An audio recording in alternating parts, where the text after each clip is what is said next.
All right, good evening, everyone, and welcome to another edition of our Google Plus Hangout for our channel Vim. And today we're looking at the plight of IDPs and, most importantly, the way forward.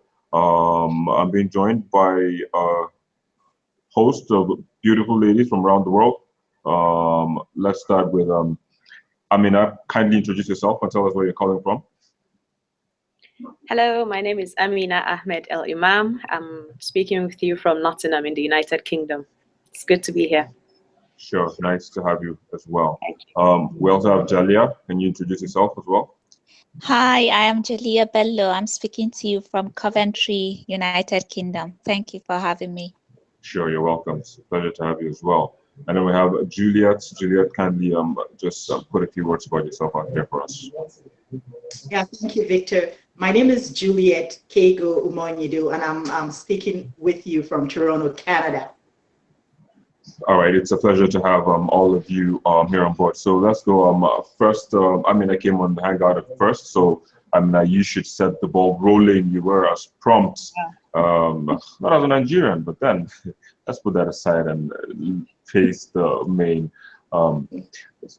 topic of the day. I mean, there's been a lot going on around about IDPs, and you've been part of the movements, you know. Yeah. So what can you tell us? What exactly is the plight of the IDPs in northeastern Nigeria? To be honest, to use one word, it is disheartening, it's frustrating, it's saddening, and it's scary. Sorry, I said one word.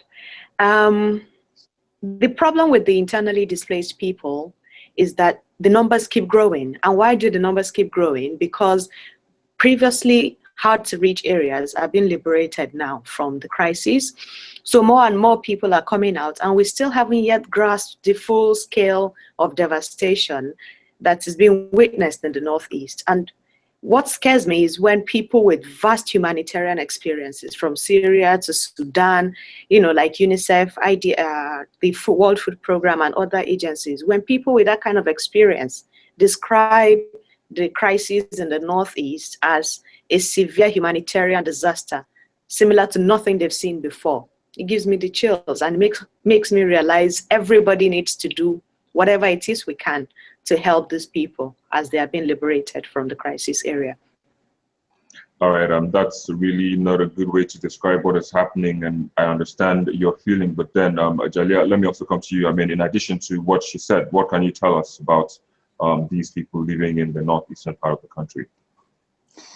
Thank you. I think Amina has said it all. The situation is very, very disheartening. People are dying. Children are severely malnourished. In fact, acute severe malnutrition, that's the best way to describe it. And they're dying on a regular basis, you know, and it's just too much. I think that we are overwhelmed. Probably Nigeria is overwhelmed by the situation. We didn't really understand what it was in the beginning.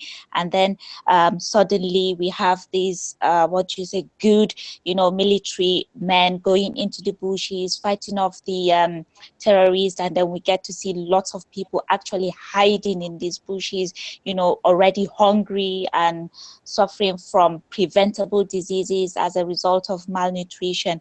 So it's overwhelming for us. Not that there would not be a solution or we cannot fight it, but it's something that was not expected, or rather the magnitude was not as it is, was not as much or as high end as, you know, we found it to be right now. So that's the situation. All right, very well. Julia, let me come to you, Jalia, and Amina saying that it is a very bad picture as it is, so that as it were. And Jalia is saying that it seems the situation is overwhelming for the country or the government of the country to take care of. Do you share this view, or you have a different view? I definitely share the views of Amina and Jalia. And I think it's important to put this in context, because when we use words and we say it's devastating, you know, it's horrific. Let's just run through some numbers. I mean, if we look at all the reports from UNICEF, Doctors Without Borders, pretty much everyone is reeling out the same numbers, right? They're saying 2 million people or even over are going to be displaced or are already displaced.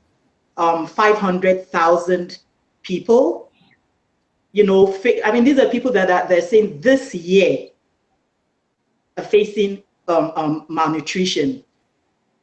Talking about 154. I mean, the numbers are, when you hear those numbers, I try to put things in context, and I say 2 million is like the population of Botswana, right? So you're talking, if you look at it that way, you're looking at, maybe because we're such a large country, right? Of human life, we're kind of like not clear as to what the value of one human life is in Nigeria. And then if you think about that on that scale, 2,200,000, it's horrific.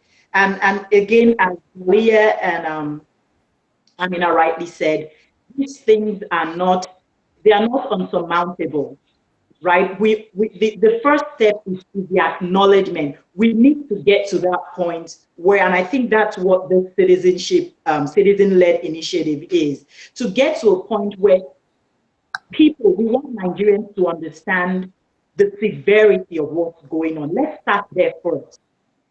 Let's really understand that this is serious. And then that just segues into solution. All right, very well then. Actually, Fire Williams just joined us, but then I think she's still trying to sort her light on. But Fire, if you're there, would really like you to put on more light where you are.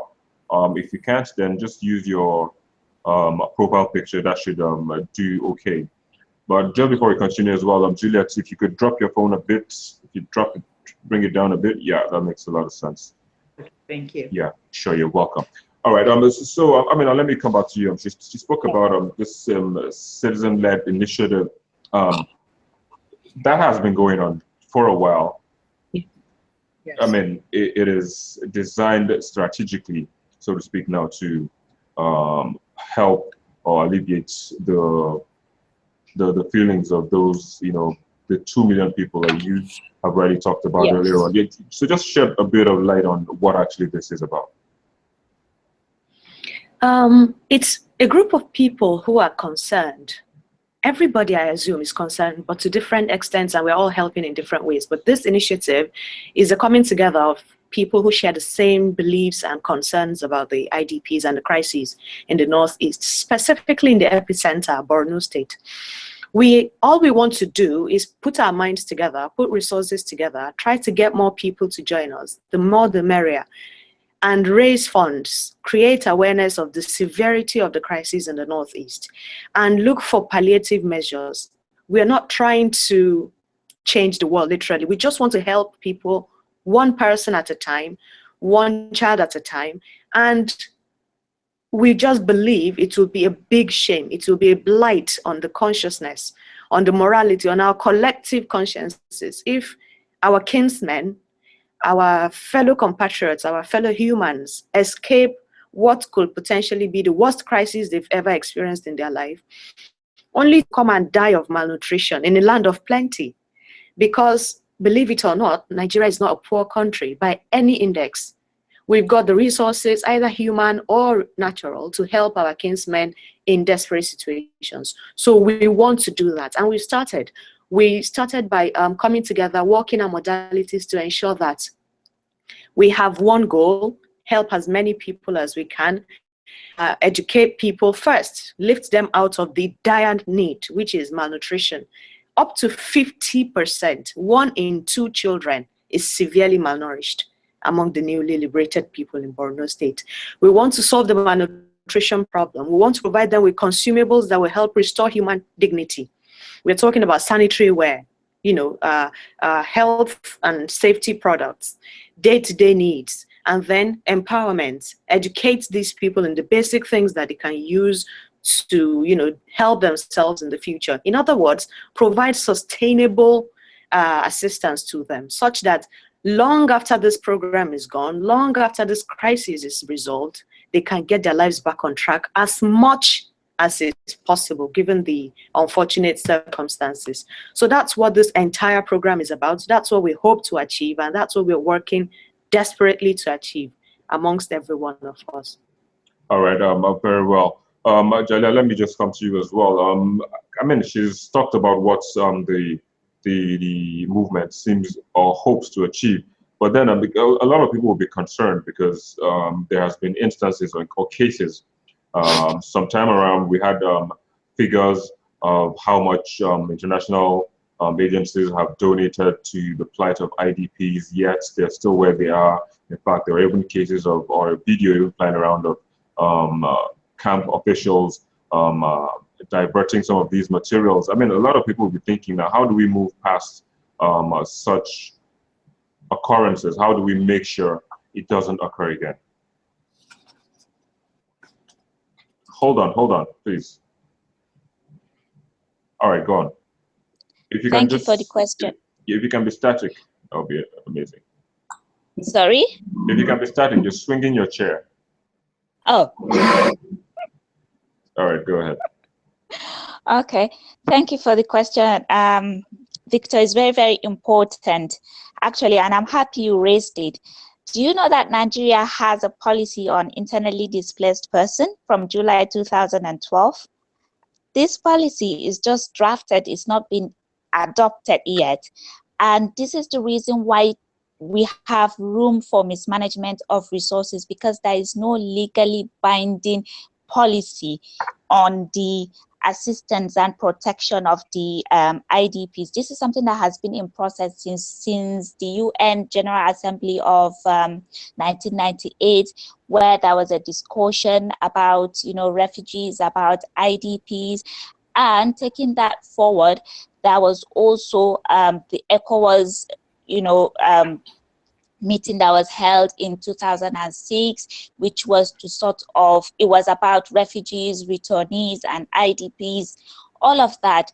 Again, taking that policy forward, that was the AU summit of 2009. We call that the Kampala Convention, where it also discussed about refugees, returnees. All of these policies or documents are available, and they sort of put it out there, a clear rules and regulations in order to assist IDPs and protect them. But Nigeria has neither adopted the national policy on IDPs or even domesticated the Kampala Convention. So whatever is happening about, the assistance, humanitarian assistance that is getting to the IDPs is basically on ad hoc basis. It is not legally binding. And when you have a situation like this, then of course there is room for mismanagement. That is why we have foods being stolen, funds being diverted, and we can't even bring the person responsible for that, because there's nothing legally binding the assistance that we're currently receiving for our IDPs. So this is a major problem which needs to be sorted. I understand that people are skeptical in contributing to the IDPs because of mismanagement, but what we are doing in this citizens-led initiative is to try and make everything as transparent as possible. And the money that is being donated does not come to any one of us, neither my account, Amina's, Juliet, or Fios. It goes to the donation platform, Donate NG, and it's held there in trust. And it will not even be released to us until we show our disbursement strategy. And that is what we intend to share with the Nigerians, with every Nigerian and everyone anywhere interested in this. If we purchase a bag of rice, you will see the receipt for that bag of rice. And hopefully it will encourage people to donate to the citizens-led initiative. Thank you. All right. Very well, Umpire, you're there with us, but then a lot of water is going under the bridge and you're not pouring into it, so we're kind of concerned. Good evening once again. Thanks for coming on, but then we can't really see you, so we don't know if you can put in more light where you are.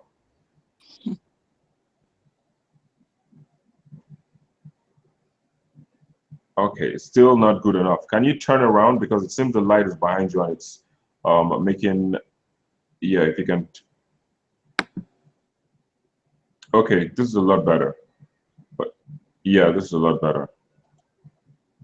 to really thank Juliet and Amina and Jalia for really pouring out their hearts. That's the way I would say it, because I can see the passion, you know, in this topic. And I can see how much work, you know, has gone into getting a group of concerned citizens together.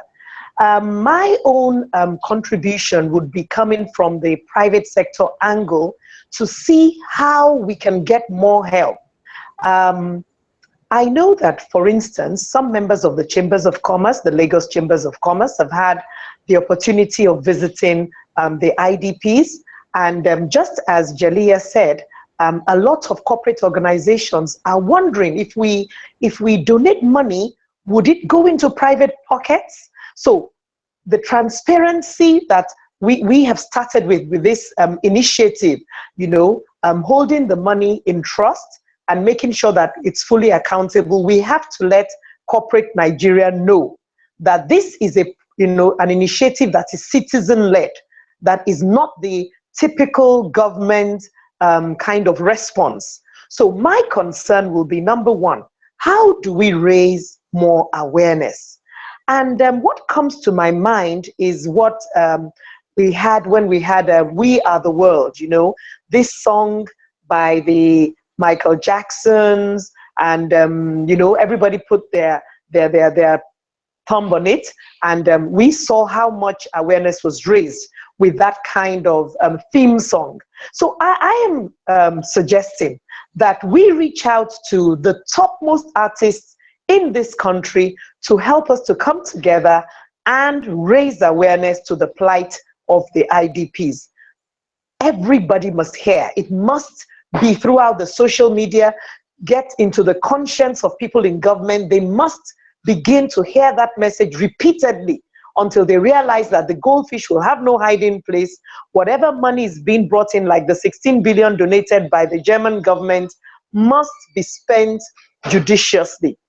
The second thing I think we need to look at is fundraising. Before fundraising, advocacy. Advocacy is very important.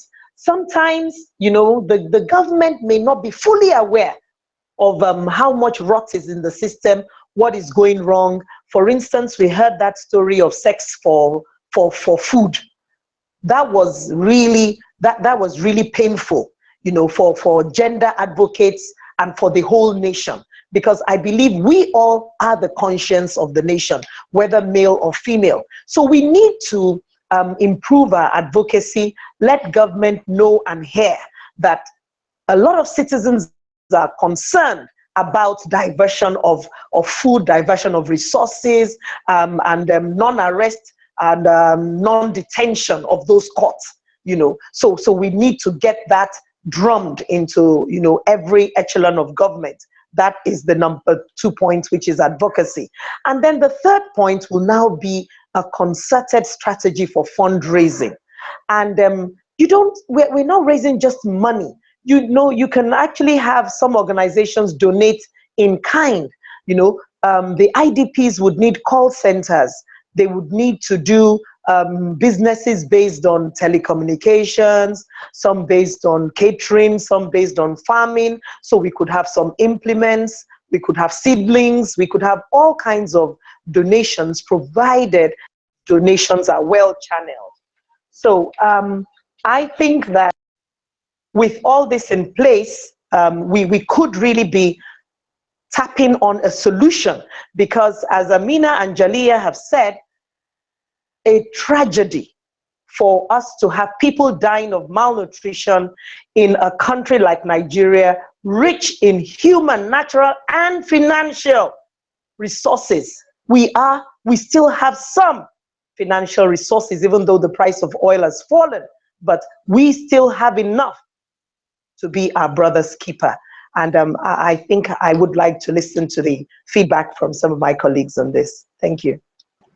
Sure, you're welcome. Well, speaking about brother's keeper, Julia, let me come to you. Yeah. Just last week, the Senate said they were going to donate about 300,000 naira from their salaries to the cause of the IDPs, and they also said they have already set up another committee to urgently investigate the plight of IDPs in the Northeast and report back in 2 weeks. They also add that there must not be any cover-up whatsoever. How do you react to this gesture, quote unquote, from the Senate?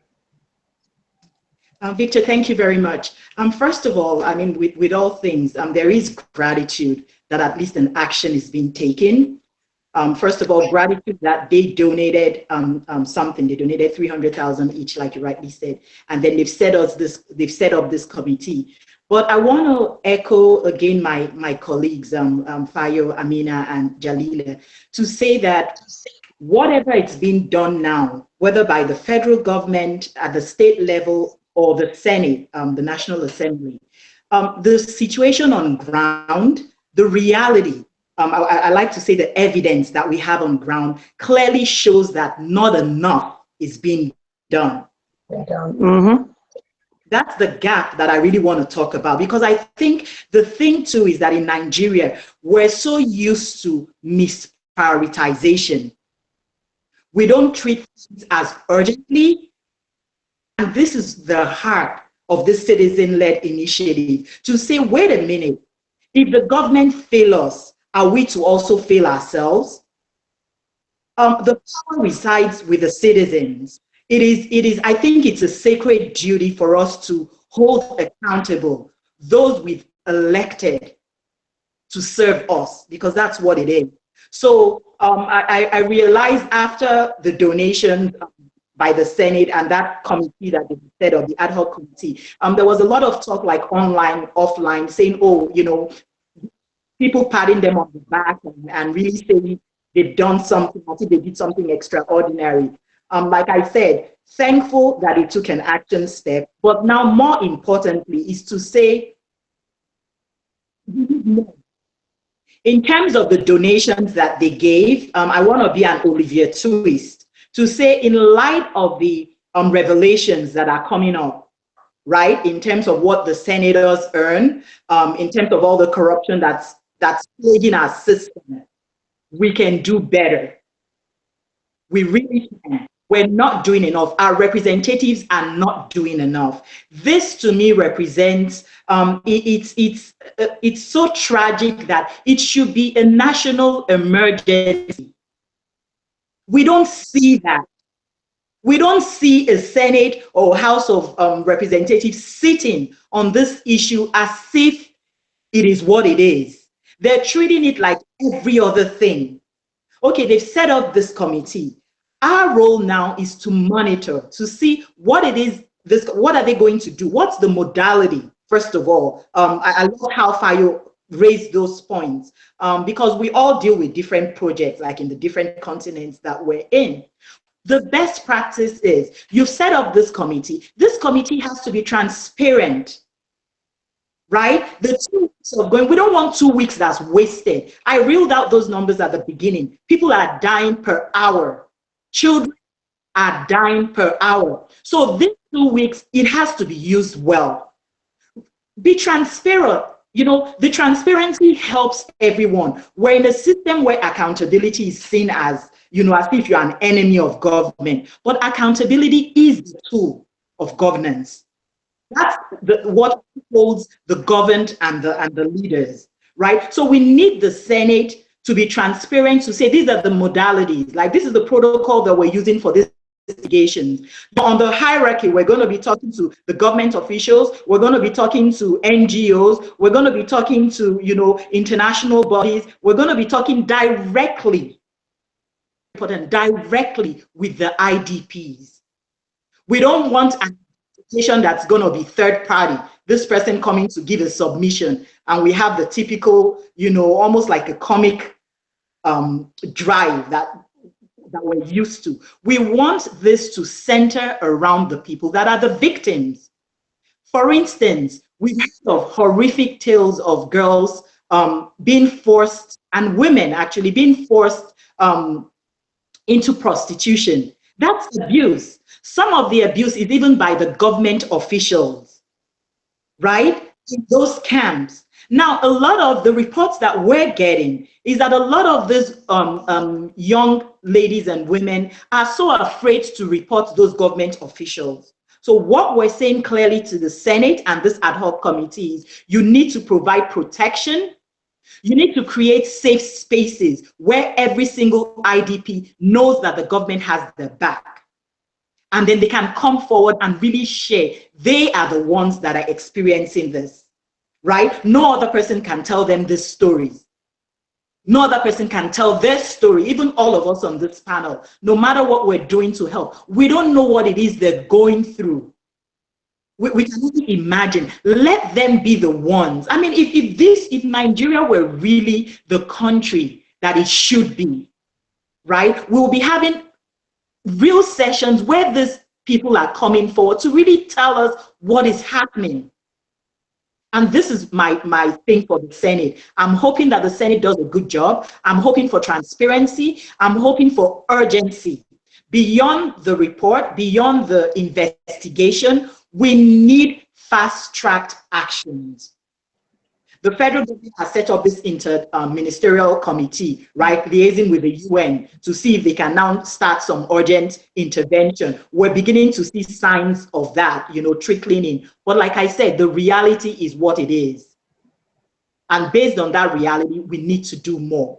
We need governments to treat this as urgent, and we're not going to relent. We'll do everything that we're doing, the fundraising, the advocacy, the awareness, but the real heart of everything is the trust that has been broken between the government and people that they should protect and provide good welfare for.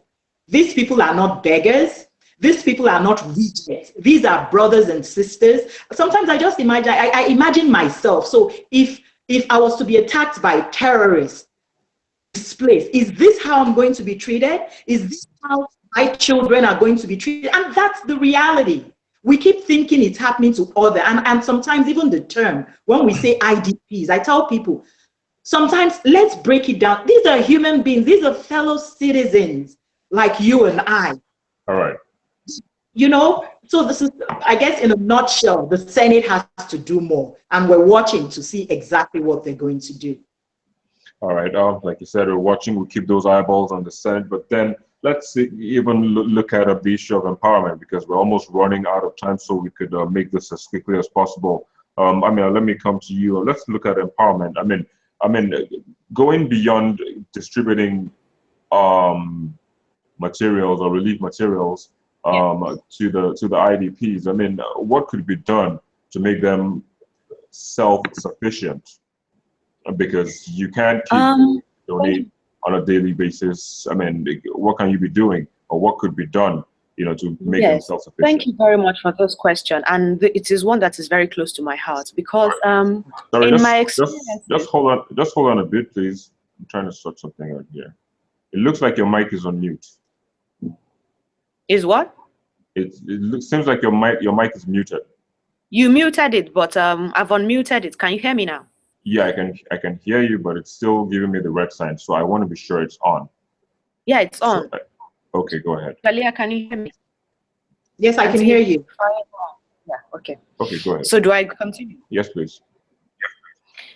It's the issue of empowerment is something that's particularly close to my heart, because I have seen in my visits to several camps for internally displaced people, I've seen that nobody wants to live on handouts.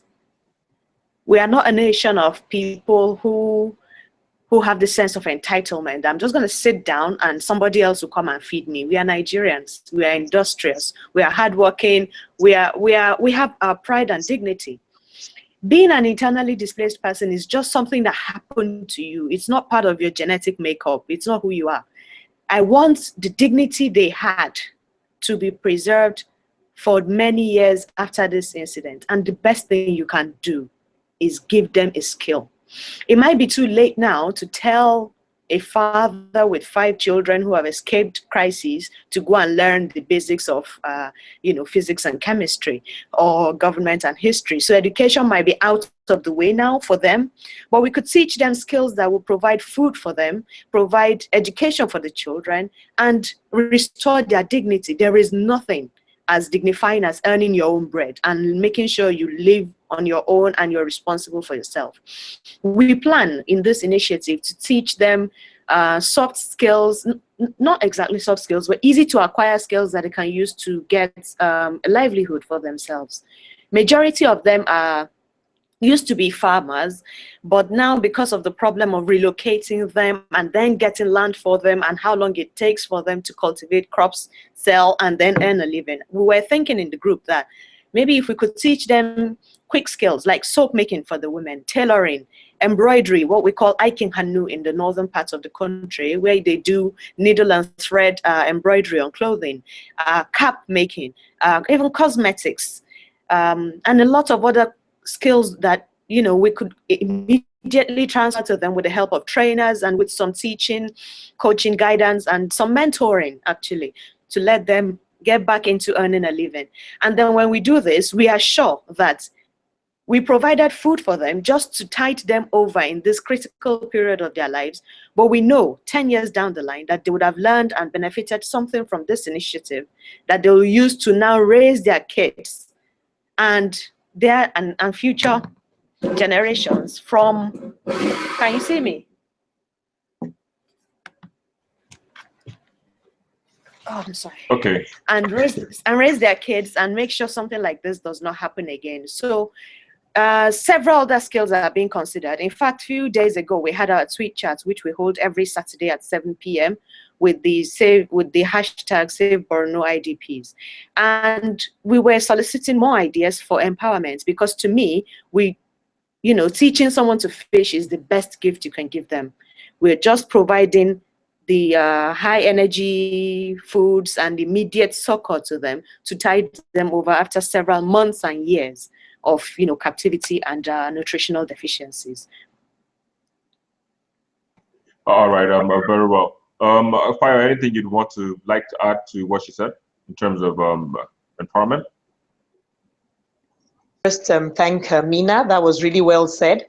But I think that amongst the group, we should be able to identify some key leaders who we could also give more management skills.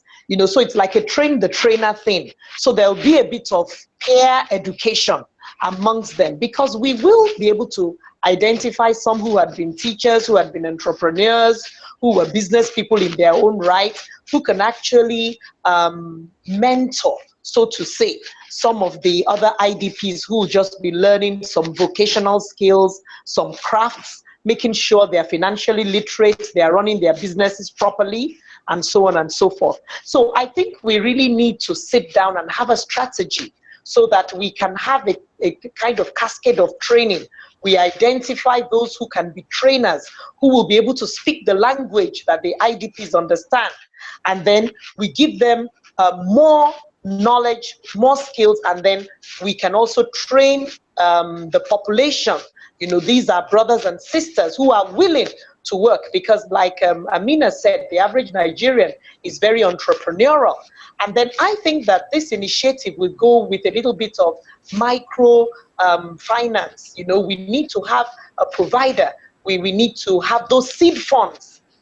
Some stock can be provided at seed stock, and then some people will need to have access to small amounts of money to start their groundnut business, their roasting of corn business, and things like that.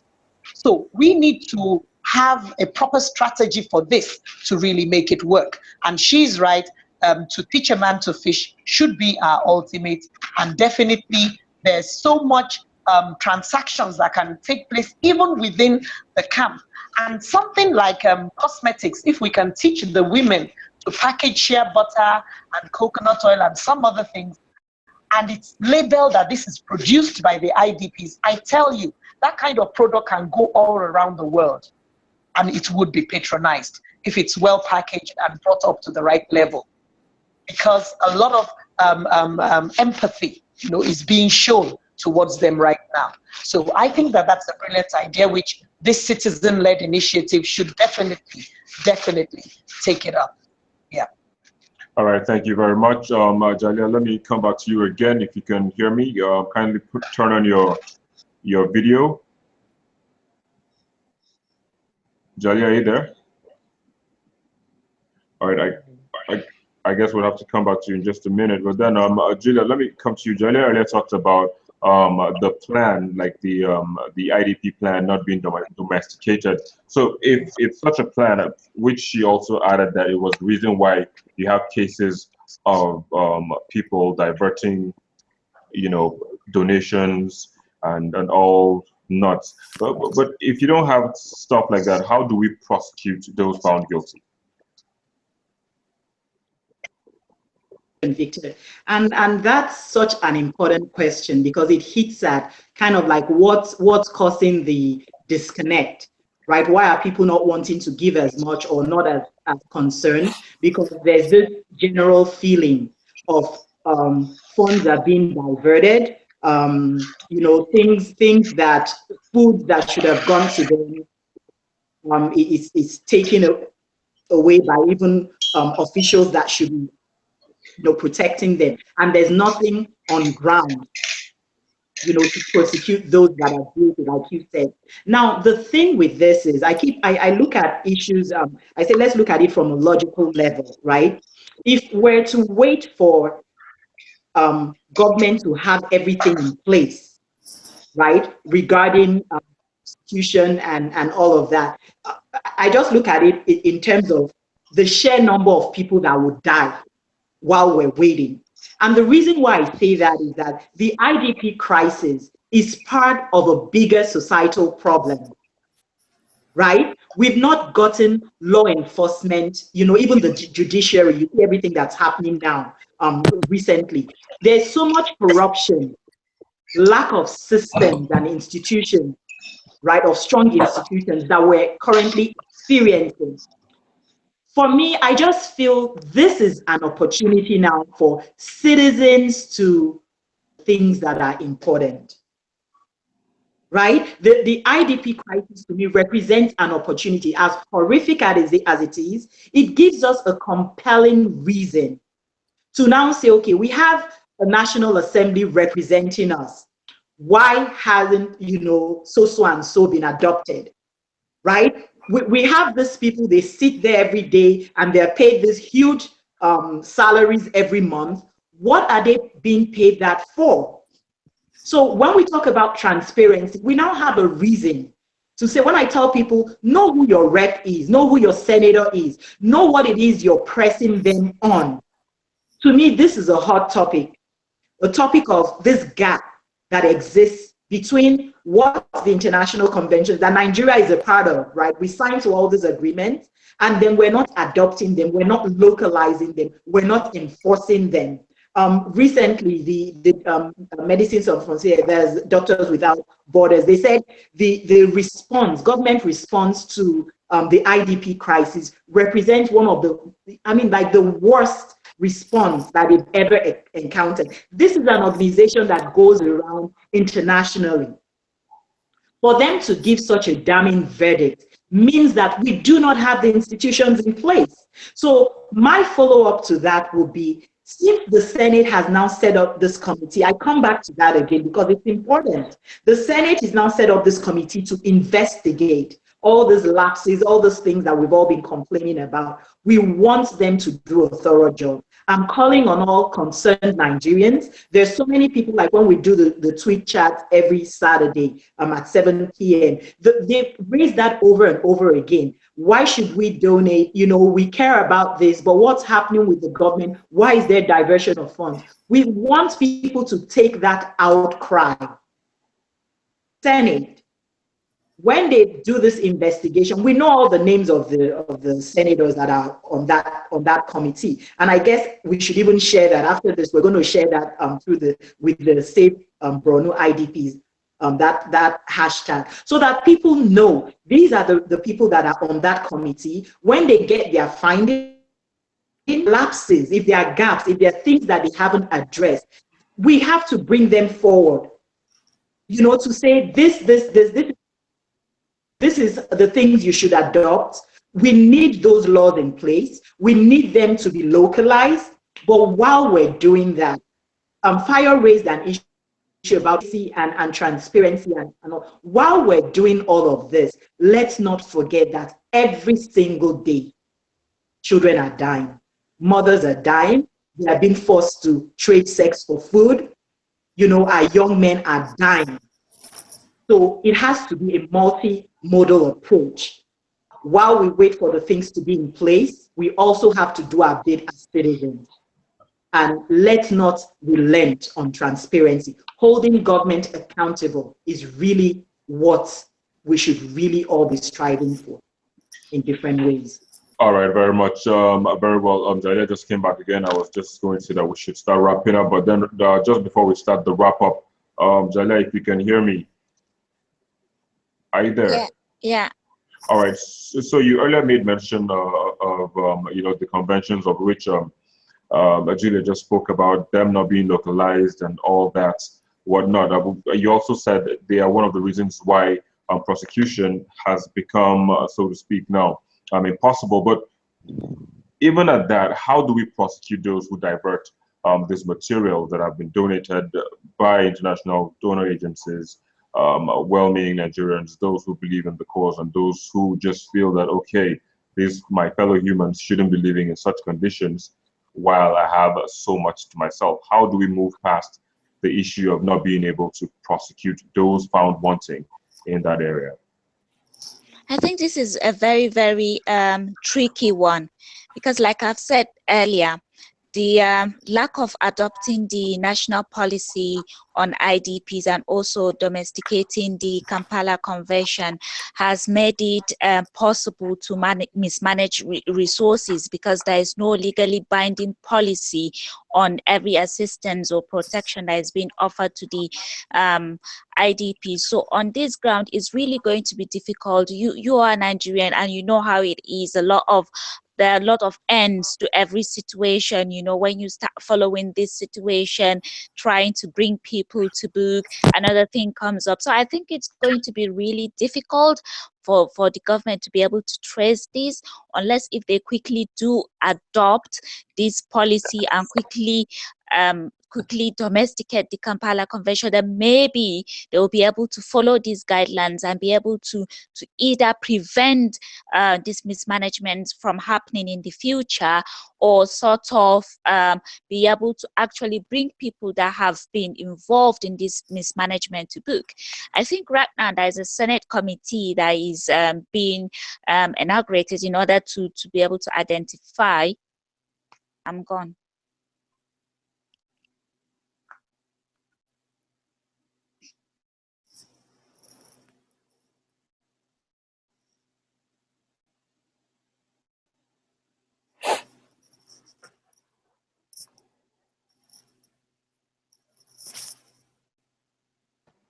Hello, Jalia, can you hear me? Okay, while she sorts that out, let's just start wrapping up. Hopefully when she comes back, we'll get more from her. But then, Amina, let me come to you now, just in wrapping up. A few seconds, what would be your last statement before we wrap up? Okay, permit me to use your platform to appeal to Nigerians that, yeah, times are hard and the recession is biting into our pockets. But if we, in the comfort of our homes, are feeling it as it is now, imagine and spare a thought for our kinsmen and fellow humans who are having it really tough on the streets of Borno, where the temperatures could be up to 45 degrees. Believe me, I know. So I'm begging that people should join us on our tweet chats, volunteer to help us. If you're in Borno State or you're on ground, you can contact us using the handle Save Borno IDPs, or any one of us on Twitter. Anything you have to suggest, let us know. And please donate. Donate on our platform. That's donate-ng/project/184. Or again, you can contact us, and don't give money to anybody. This is a very transparent, open process. Please spare a thought for the people who will live with the consequences of this disaster for the rest of their lives. Because yes, even after you have tried to reverse malnutrition, prolonged malnutrition, especially in children under 5, will have long-term effects on their IQs, on their growth, because it causes stunting, and will lead to, opportunistic infections that will deplete their energy and general well-being. So yes, every penny counts. Please donate. Please join us. Spare a thought for the fellow Nigerians living in desperate situations. Thank you very much. You're welcome. Just before I come to you, Fire, to also give us your closing statement. Jalia is back. Yes. You earlier were making a statement before you went off. So if you could just start all over again, and then. What was your question again? Okay, so it was looking at the issue of prosecution of those found wanting, in terms of diverting the funds and donations of people to the IDPs. Yes. Okay, I can remember saying that I think it's going to be really tricky. Yeah. And the reason is because all the response we have now to the IDPs, they are not legally binding. So there is no policy in place. There is no strategy in place that laid out all these principles, all these rules and regulations of what to do if XYZ mismanage funds or mismanage resources. So I think it's very, very tricky at this point. And you know how things are in Nigeria. Sometimes there are lots of loose ends. You start following a situation and it never gets to the end of it. I think advice sort of to the government is that they should, as quickly as possible, adopt the national policy on IDPs, July 2012, and they should also domesticate the Kampala Convention. These will allow people to be able to follow through a process, follow through implementation, follow through adoption. It will make things easier. In essence, if there's a mismanagement, you can actually trace it and say, this is the person responsible for it, or this is the organization responsible for it. If there is no binding policy, it will be very, very difficult in any country of the world to trace mismanagement. It will be difficult. That is my point. That is my key area of concentration as at now. All right, very well. So we're just also wrapping up, but then Fire, let me come to you to get your closing statements before we go.